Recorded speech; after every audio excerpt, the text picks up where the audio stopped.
Nerds. Nerds. Nerds. Nerds.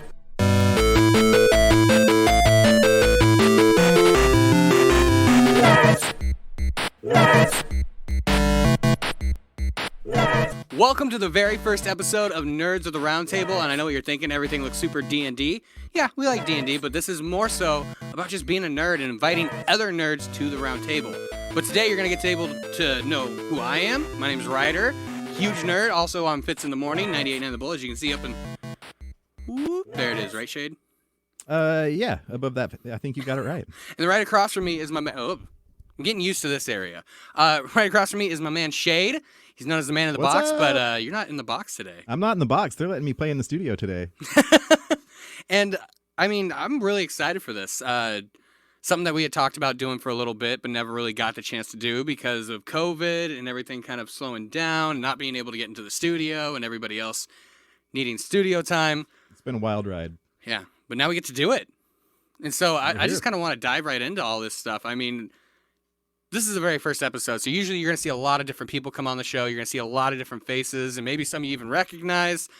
But today you're going to get to know us, and the best way I think to do that is to just introduce ourselves. I mean, my name's Ryder. I've got all these Batman tattoos. I'm a huge Batman fan. I love playing video games, first-person shooters, open world. I mean, everything about me just kind of screams nerdy. Even my t-shirts, they're all superhero-related or video game-related or just in general nerdy. So that's kind of why I've been wanting to do this. I mean, being able to talk about all the things that I love and that other people love and really be able to connect with people through this format. Exactly, yeah. And my name is Shade. I work with Ryder here. I'm the assistant producer on the Fitz show. And yeah, my nerdiness goes way back to before I even realized what a nerd I was. That's how it always playing, goes down. like, you know, Nintendo and Atari in the 80s and all the way back. And just, you know, I was a big Star Wars fan, all that kind of stuff. And now, you know, my love for Nintendo is just carried with me through the years. I'm a big Nintendo guy. I love all video games. I play PlayStation, all that kind of stuff. But Nintendo is just kind of where it's at for me. That's my roots. And I love that you talking about that you grew up in the 80s when Nintendo really found its boom and really became Nintendo. Yeah. But I want to touch on something that you just said. You're a big Star Wars fan. Oh, yeah. So did you actually get to see any... I was born in 1993, so the first ever Star Wars movie I got to see in theaters was Episode 1.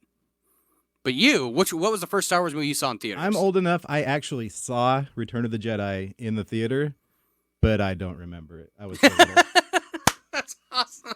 But to be able to say you were in the theater... Oh, yeah. I can say that I was in the theater and saw Return of the Jedi in the theater. And that's nerdy in itself. I mean, so those Star Wars movies are really what kind of help build your character of who you are. Oh yeah. I was raised on Star Wars. My brother was like the biggest Star Wars, you know, fan in the world. And so he was always getting the Star Wars toys, and so I always ended up playing with his toys a lot of time when he wasn't looking. And so yeah, my love for it just grew from that. And as I got older, I just learned to appreciate it even more. And we were talking about, like, I remember when I was younger, if I wanted to play with a lightsaber, hard to get your hands on one, especially if there wasn't a movie out. You had to use whatever you found lying around. So it was sticks and baseball bats.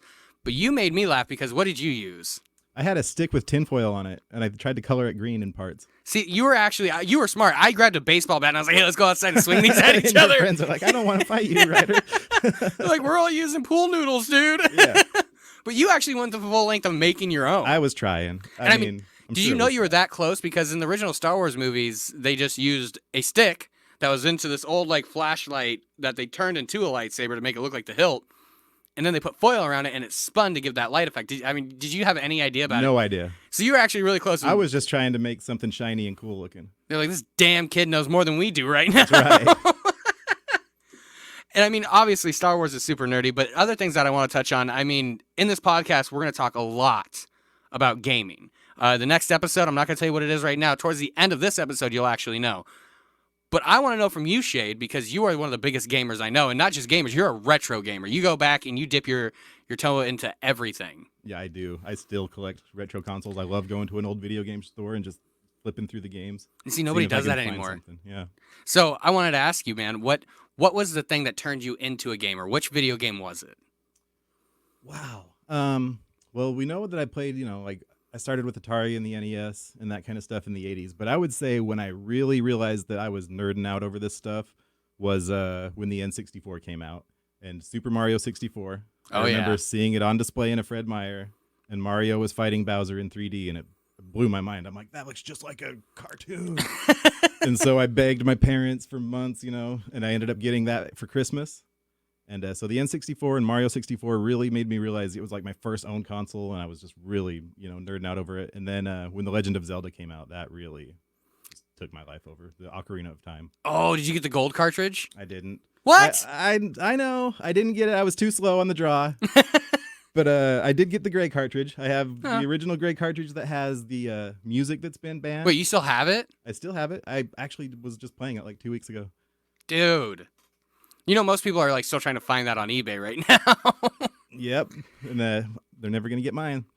Oh, that's hilarious. Yeah, see, for me, the thing that really, I guess I kind of could tell, I was really young. I was probably like 5 or 6 years old. My brothers had the Nintendo 64, and it was Diddy Kong Racing. Every single time I heard that music start, I was running down the stairs, and I was like, move, it's my turn. They're like, we just turned it on.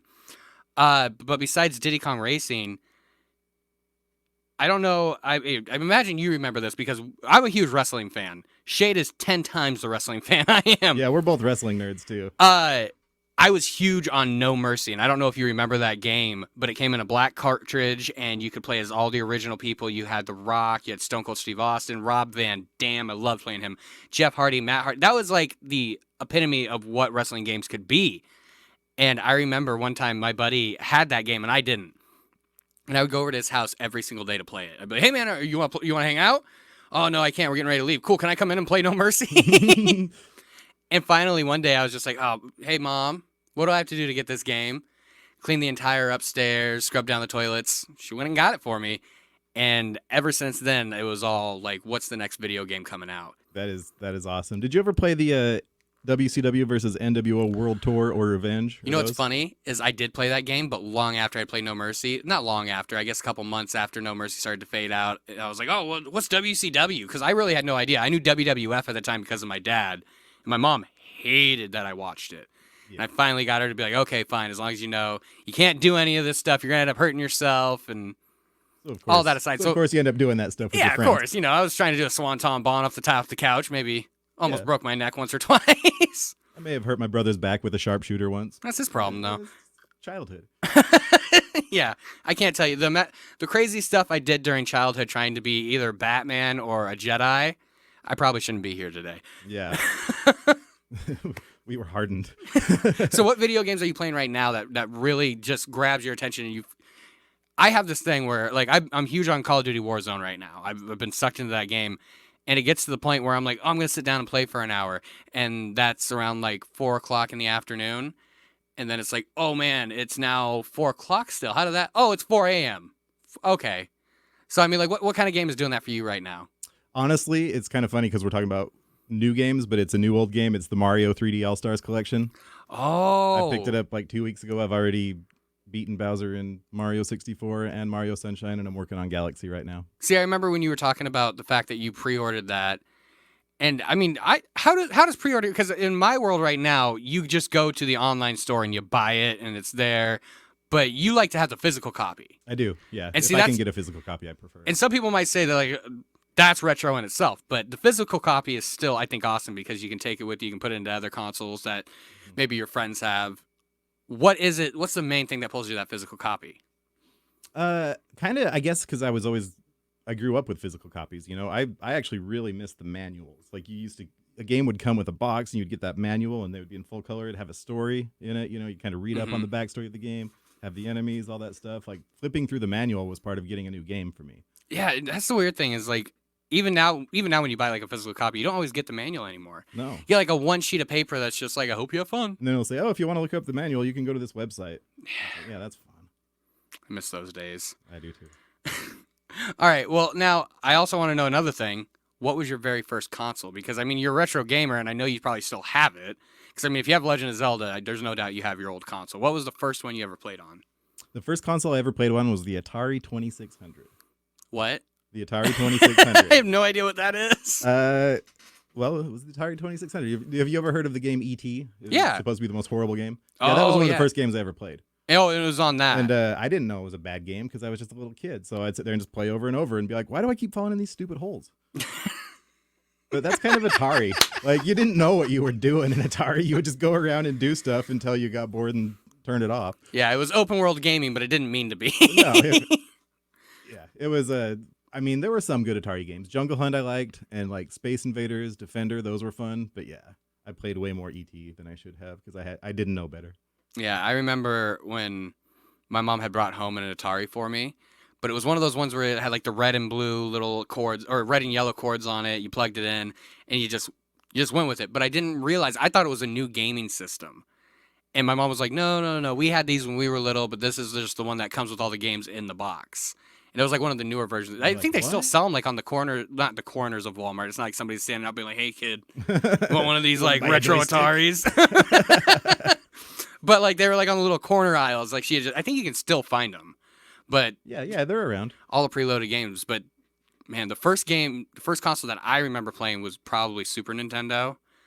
And it was always the baseball games on those ones. Those were my favorite to play with my brothers because I could finally beat them at something. Griffey? Yep, we did have Awesome. Griffey. Yep, that was my favorite one. Always played as the Mariners. You can't go wrong with the Seattle Mariners, even though they aren't, the best team in the MLB. Can't go wrong with the 90s Seattle Mariners. Exactly. Thank you. Yep. There you go. You got Buhner, Griffey, A-Rod. It was a good lineup for a year or two. Yeah.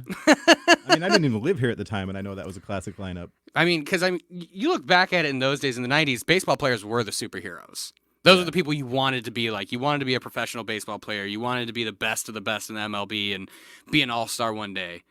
For most people anyways. For me, I just wanted to be Batman. I remember I lived in Auburn, and if you know anything about Auburn, Washington, and you might not even be from Washington and you're watching this. If you are, thank you. Hey, what's up? What's up, Auburn? I had this, it was right on the back side of Auburn High School, which is now the front side of Auburn High School. We had this house, and right on the top part where you walk right out front, we had this little cement like staircase and like little cement patio too. Uh-huh. And I would walk over and I would sit on the edge and I would crouch down. And I remember I was like 5 or 6 and I'd be like, this is my city.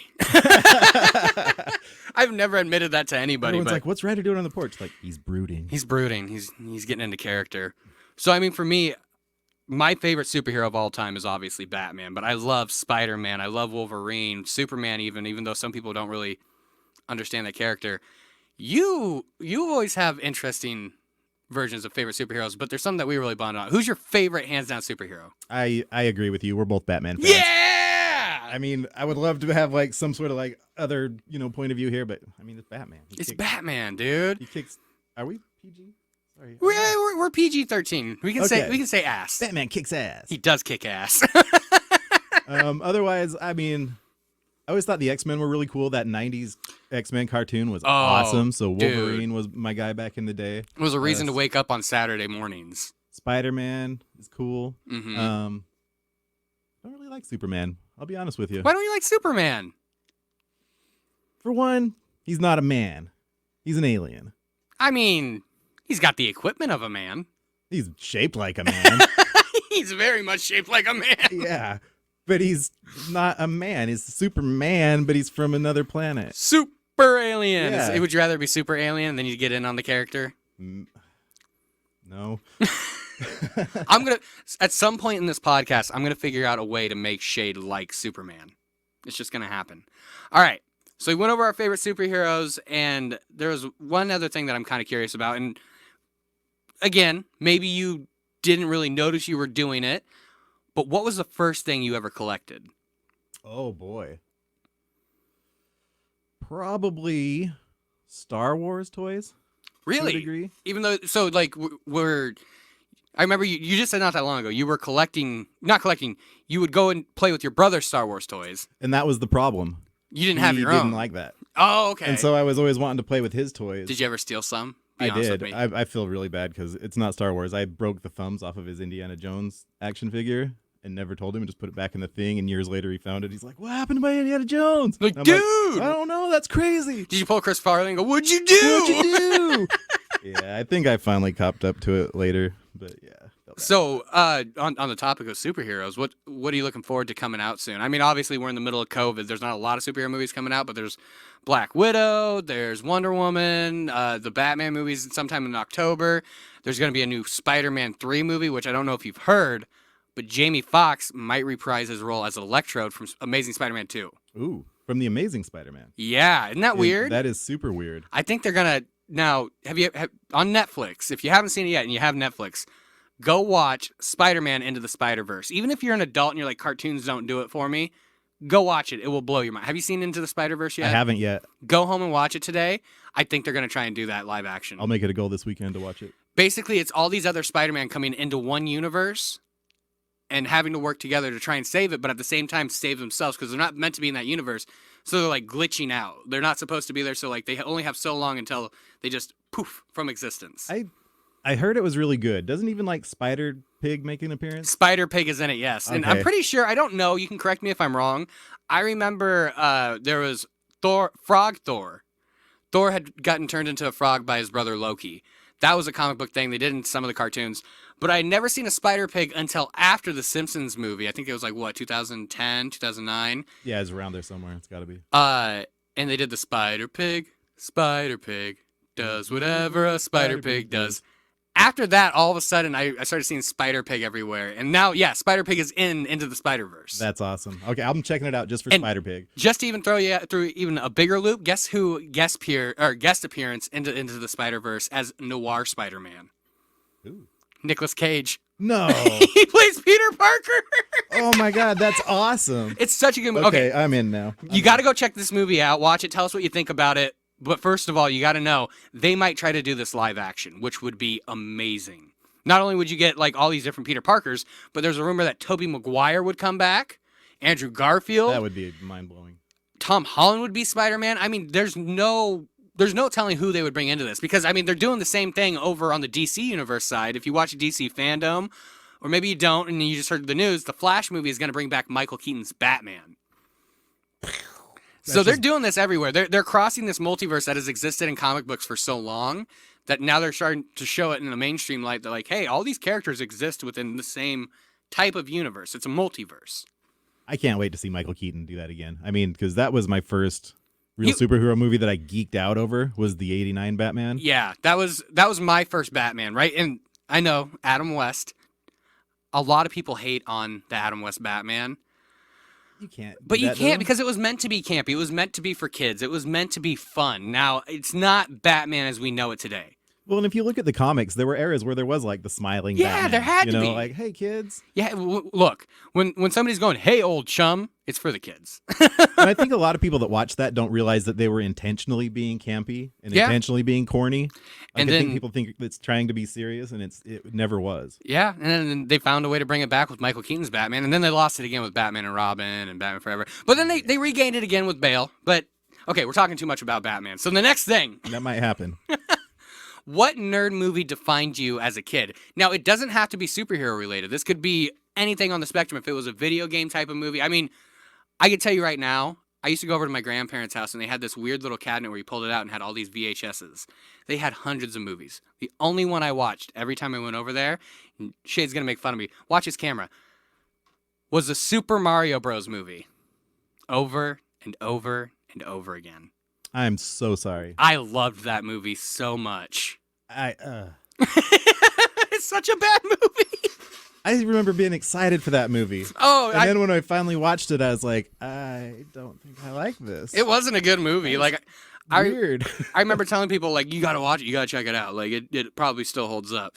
And I sat down with a friend, and I was like, dude, I'm so sorry. I thought this was a lot better. If you want entertainment, though, there's a documentary about making that's really entertaining, where they just talk about what a mess it was. What a poop shoot it was. Yeah, man. I can't remember the name of it, but just look up making of the Super Mario Brothers movie. You'll find some crazy stuff that was going on behind the scenes. All right, so back to the question: what nerd movie defined you as a kid? And it can be anything.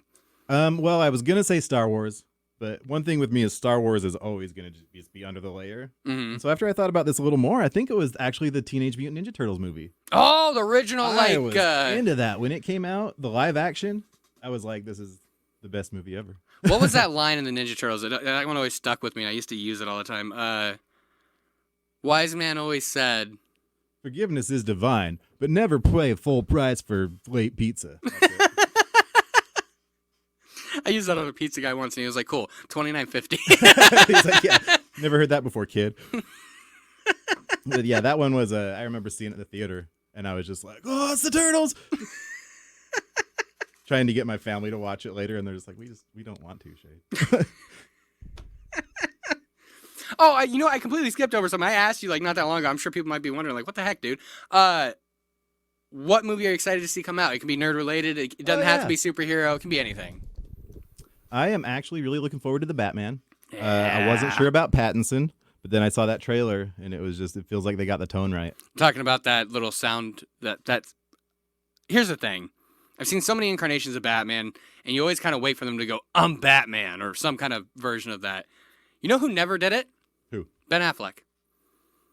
Not once in any of the movies he was in, and I get like some of them, it was really short appearances. He never once says, "I'm Never Batman." said, "I'm Batman." He did say, "I'm rich," but we don't talk about that. Yeah. But yeah, so you're looking forward to the Bat movie, so that's something that. Forgot all about that line until you said that. That's horrible. Oh, it was bad, dude. The Joss Whedon cut. He jossed it. He jossed that up bad. But I mean, this is all stuff that we're going to get into more as we go down the line of the show. You're going to see different types of stuff that we're going to actually be talking about. Like this one is very freeform. It's just the Nerds of the Roundtable, and we're your hosts. My name is Ryder. That's Shade over there. And I can't wait for you to see some of the guests that we're going to get. We're going to bring on the show and what we're going to be talking about. I will give you a little sneak peek for next week's episode. We're going to be talking about console wars. And here's the thing. You're a big Switch guy, but you're also a big PlayStation guy. And I'm a big PlayStation guy. I haven't touched an Xbox since 360, which I guess is not that long ago. So it's not going to work if we're the only ones here going, buy a PlayStation. Go get yourself a PlayStation. Go play some Nintendo. Go play Nintendo Switch, because I love Nintendo Switch too. I don't own one, but I want to. So I think the smart thing to do is to bring in some other people that are going to have different opinions on this. And you think that this is crazy right now, just us back and forth, or not even crazy, just fun or funny. Wait until we get the arguing going. We know a lot of passionate nerds. Oh, yeah. If you're a nerd, you know for a fact that there is favoritism played all across everything nerd. Oh, yeah. So the next one, there's going to be arguments. You're going to have fun. But again, this is just getting to know us. So the next thing that I do want to talk about you, I do want to talk about you, Shade. Oh, I want to talk about you, man. Well, this is getting to know us. Exactly. So the next thing, I was actually kind of curious because this hit me really hard, and it was something that, I mean, if you're a nerd or you like comic books or you like movies, you know who Kevin Smith is. Kevin Smith talked about this moment where they were filming the new Star Wars, The Force Awakens, and they invited him onto the set, and he said he got to walk up the ramp of the Millennium Falcon, and it had him shaking. Like, it's giving me goosebumps just kind of like imagine. Just thinking about that, being able to walk onto the real Millennium Falcon. I want to know, what was the most nostalgic moment for you of something that was brought back from when you were a little kid? Oh, Lord. I want to say Star Wars again. I've seen it come back twice now in my life. But you can say Star Wars because you're a nerd, dude. I am a nerd, and I'm a big Star Wars nerd. And that's okay. And I can't tell you how exciting it was when episode... I mean, you were around. Oh, when yeah, I was episode 1 alive. coming out. I was alive then. But yeah, that was from my childhood. I never thought I would ever see another Star Wars movie. And then they came out with the special editions. And so being able to see them again on the big screen was just, it was awesome. You just sent you back in time. Sent me right back. And so when they were like, we're making a new one now, and they like previewed the new planets at the end of the special edition Return of the Jedi and all of that, it just got you so excited. You were like, this is going to be epic. It could not be. I mean, that was the thing that everybody banked their money on. And now that it's been out and you've seen it, what do you think about the new trilogy? Well... That sigh was enough to just tell me what you thought. Let me just say, I hate the prequels more. I actually don't hate the current trilogy. I kind of like the current trilogy, and I don't hate on The Last Jedi like everybody does. I enjoyed that movie. I think if you watch all of them back to back, they make sense. They're good, solid films. It flows better than you expect, and knowing you have another movie coming up after it, it's like it makes up for it. It makes up for it. It's easier to watch, and I don't know. I didn't dislike it like other people did. It has its moments, like Leia Poppins and all that kind of stuff. So what did you think about Papa Palpatine coming back? They had to do something. They had to. They really had to grab you back. I don't know what else they could have done because they killed Snoke. Yeah, there was a lot of miscommunication with that movie because, I mean, there was the layer of The Force Awakens set by J.J. Abrams that was like, these are new characters, but it's going to seem so familiar because you're going to have some of the old characters reappearing, and you're going to be on this new story that seems really familiar. But then you got into the Last Jedi, which again, it's not a bad movie, but there was miscommunication. Yeah, I cannot believe when I found out they didn't know what each other was doing, I about fell over. It's like, how do you take a franchise this big? And JJ had such a great start. Like, how does he not have a way that he thought it was going to go and share that, like, between the other guys and be like, if this is going to work, we all have to be working together on this. Yeah, I kind of thought it was a mistake to, and don't get me wrong, I know that the original movies, you had multiple directors. George Lucas was the only director on A New Hope, but then when you got into The Empire Strikes Back, he brought in one of his old teachers. Irvin Kershner, was he The Empire Strikes Back? I'm pretty sure he was Empire Strikes Back. He was that one, yeah. And it was still an amazing movie, and the whole story was done by George Lucas. I don't understand why they didn't take that route, where you write out one entire story. One person writes all three. Even have them collaborate. Outline. Yeah, be like, hey, you can change some stuff. You can add some people. I say that, and then Rose happened. I'm so sorry, Rose. You could have been so much more. She could have been. I mean, dude, even Finn. Come on. Yeah, talk about robbing his somebody. Arc started up here and ended down it just here. dropped to nothing. And I was like, dude, like, he was force sensitive. He was able to wield a lightsaber. I don't know if a lot of people know this, but in the nerd fandom of Star Wars, you have to have somewhat of the force in you to actually wield the lightsaber itself, because its power is so strong that you have to use some kind of force ability to be able to wield it. And they allude to it in The Rise of Skywalker. Like when they're sinking in the sand and he says, Rey, there's something I need to tell you. A lot of people are like, he's going to say he loves her. No, I think he was going to tell her he's feeling the force. Yeah. And he knows certain things and is feeling certain things. Because later when he's talking to those people on the planet that has the broken Death Star, I can't think of what that little... It's not Endor. No, it wasn't Endor. It was a moon based, not a moon. It was a planet. Endor was a moon of, or something like that. But when they're on that planet, the people that used to be stormtroopers, they said they all at once just rose up. It was like a feeling, like that's kind of alluding that the Force is awakening still alive, all over the place, and it's there. And I feel like that was what was missed in The Last Jedi. It was the explanation of the Force opening back up and redelivering itself to people. Exactly. The one thing that I feel like they really could have done with that movie that they didn't, because of the rumors that circulated and they wanted to constantly change it to where nobody knew what was coming, was the fact that Rey was related to Palpatine. Yeah. That was the one thing I thought, you could have fixed that. They could have done something different there. I kind of get like where they thought of the idea and they were like, what if she was a Palpatine? Wouldn't that just...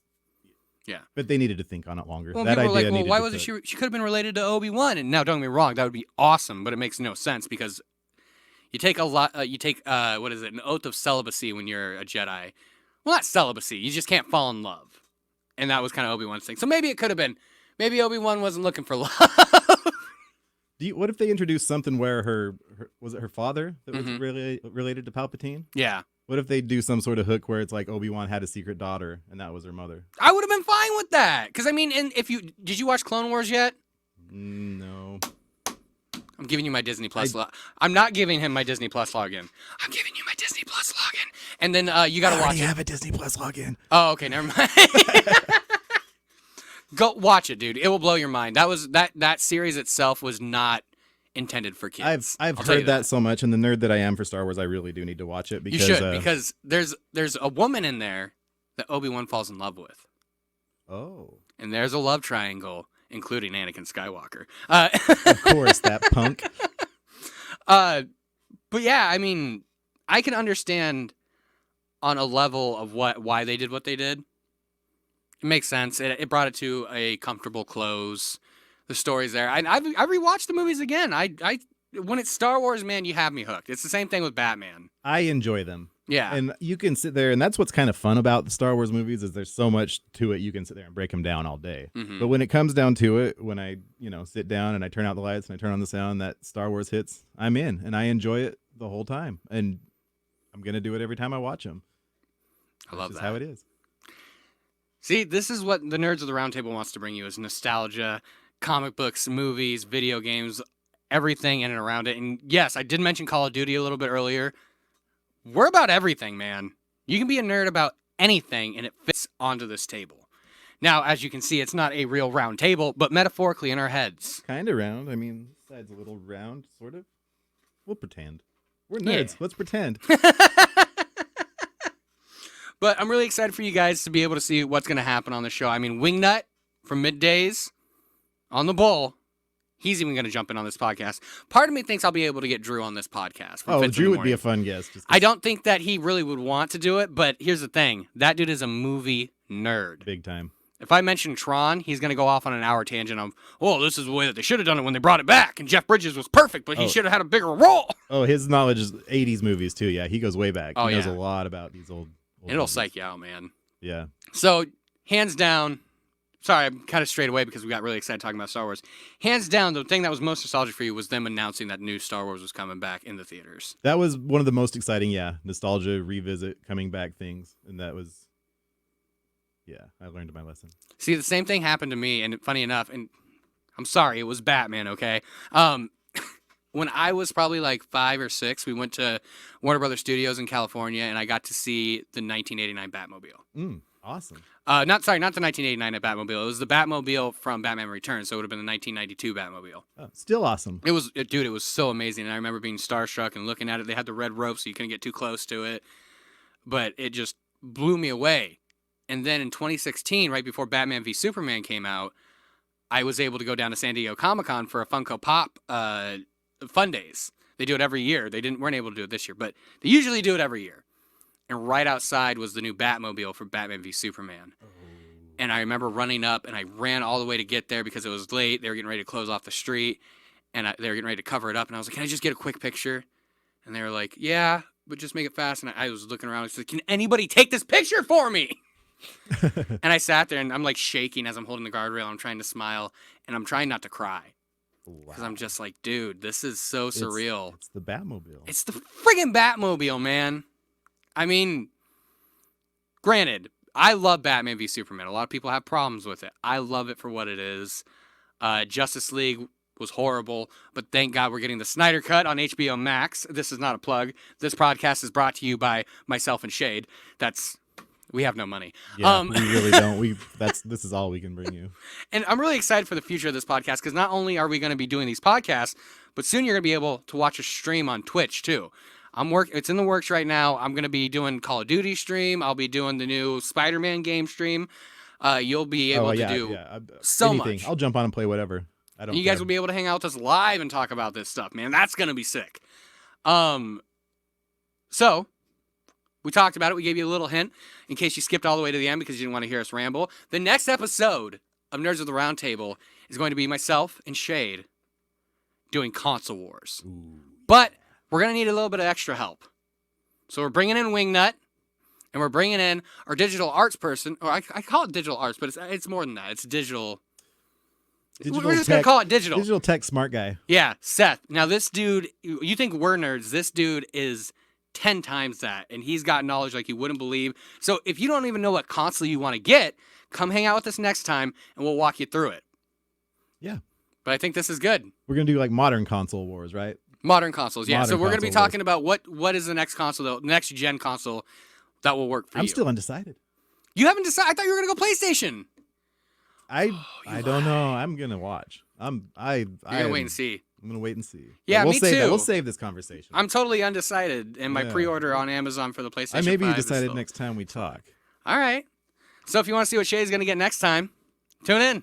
We'll see you guys soon. Yeah, thanks everybody. All right, Nerds of the Roundtable out. Do we have a sign out? I don't know. Do we need a sign out? Na. See ya.